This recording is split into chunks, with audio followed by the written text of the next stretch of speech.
Welcome to Radha channel. ನೋಡಿ friends, ನಾನಿವತ್ತು ಗುಡಾನ್ನ ಮಾಡಿ ತೋರಿಸ್ತೇನೆ. ಗುಡಾನ್ನ ಹೇಳ್ತಾರೆ, ಸಕ್ಕರೆ ಪೊಂಗಲ್ ಹೇಳ್ತಾರೆ, ಹಾಗೆ ಸುಮಾರು ಹೆಸರೆಲ್ಲ ಇರುತ್ತೆ ಇದಕ್ಕೆ. ಪೊಂಗಲ್, ಬರೀ ಪೊಂಗಲ್, ಸ್ವೀಟ್ ಪೊಂಗಲ್ ಹೇಳ್ತಾರೆ.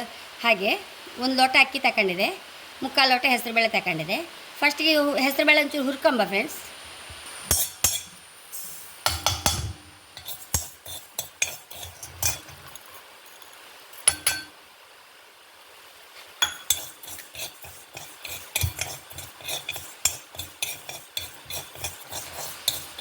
ಆಗಿದೆ, ಕೆಳಗೆ ಇಟ್ಕೊಂಬ.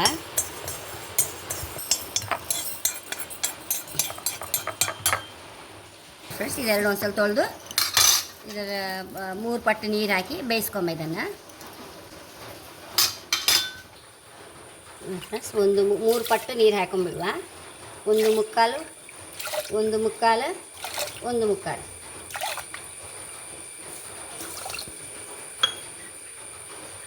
ಹಾಗೆ ಇನ್ನೊಂದು ಲೋಟ ಸಹ ಎಕ್ಸ್ಟ್ರಾ ಹಾಕಂತ, ಅದೇನು ತೊಂದರೆ ಇಲ್ಲ ಫ್ರೆಂಡ್ಸ್. ಒಂಚೂರು ಹೆಚ್ಚಿಗೆ ಆದರೆ ಅಡ್ಡಿಲ್ಲ.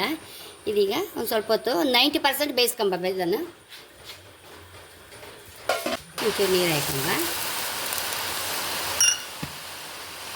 ಫ್ರೆಂಡ್ಸ್. 4 ಲೋಟ ಬೆಲ್ಲ ಹಾಕಂತ ಇದ್ದೆ, ಹುಳಿ ಬೆಲ್ಲ, ಪ್ಯೂರ್ ಆರ್ಗ್ಯಾನಿಕ್ ಬೆಲ್ಲ ಹಾಕಂತ ಇದ್ದೆ ಫ್ರೆಂಡ್ಸ್.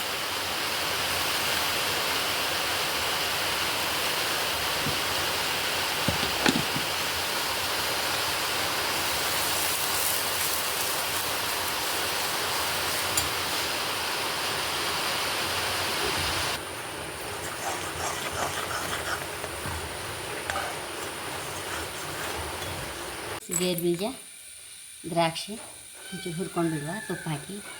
2 ಟೇಬಲ್ ಚಮಚ ತುಪ್ಪ ಹಾಕೊಂಬ.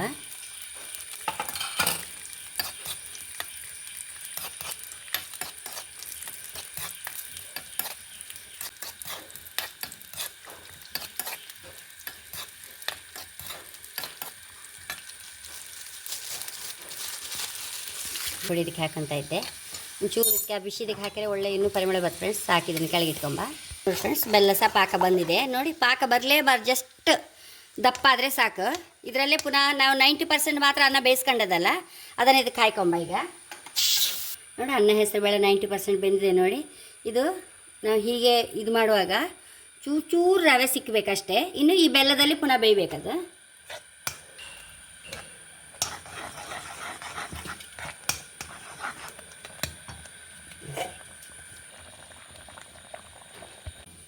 ನೋಡಿ ಫ್ರೆಂಡ್ಸ್, ಗುಡಾನ ರೆಡಿಯಾಗಿದೆ ನಮ್ಮದು. ಇದಕ್ಕೀಗ ರೋಸ್ಟ್ ಮಾಡಿಗೆ ಬೀಜ ಹಾಕೊಂಡ್ಬಿಡುವ.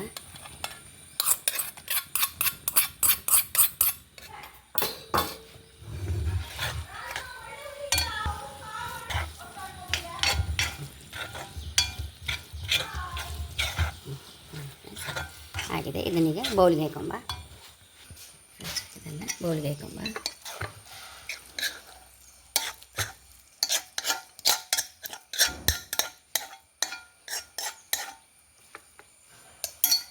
ಹೈ ಕ್ಲಾಸ್ ಆಗಿದೆ. ದೇವಸ್ಥಾನದಲ್ಲಿ ಪ್ರಸಾದ ಥರವೇ ಆಗಿದೆ ಫ್ರೆಂಡ್ಸ್. ದೇವಸ್ಥಾನದಲ್ಲಿ ಹೀಗಿದೆ ಪ್ರಸಾದ ಕೊಡೋದು.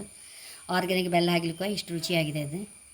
ಹಾಗೆ ನನ್ನ ಚಾನಲ್ ಇಷ್ಟ ಆದರೆ ಸಬ್ಸ್ಕ್ರೈಬ್ ಮಾಡಿ, ಲೈಕ್ ಮಾಡಿ, ಕಾಮೆಂಟ್ ಮಾಡ್ದಂತ ಮರಲೇಬೇಡಿ. Thank you.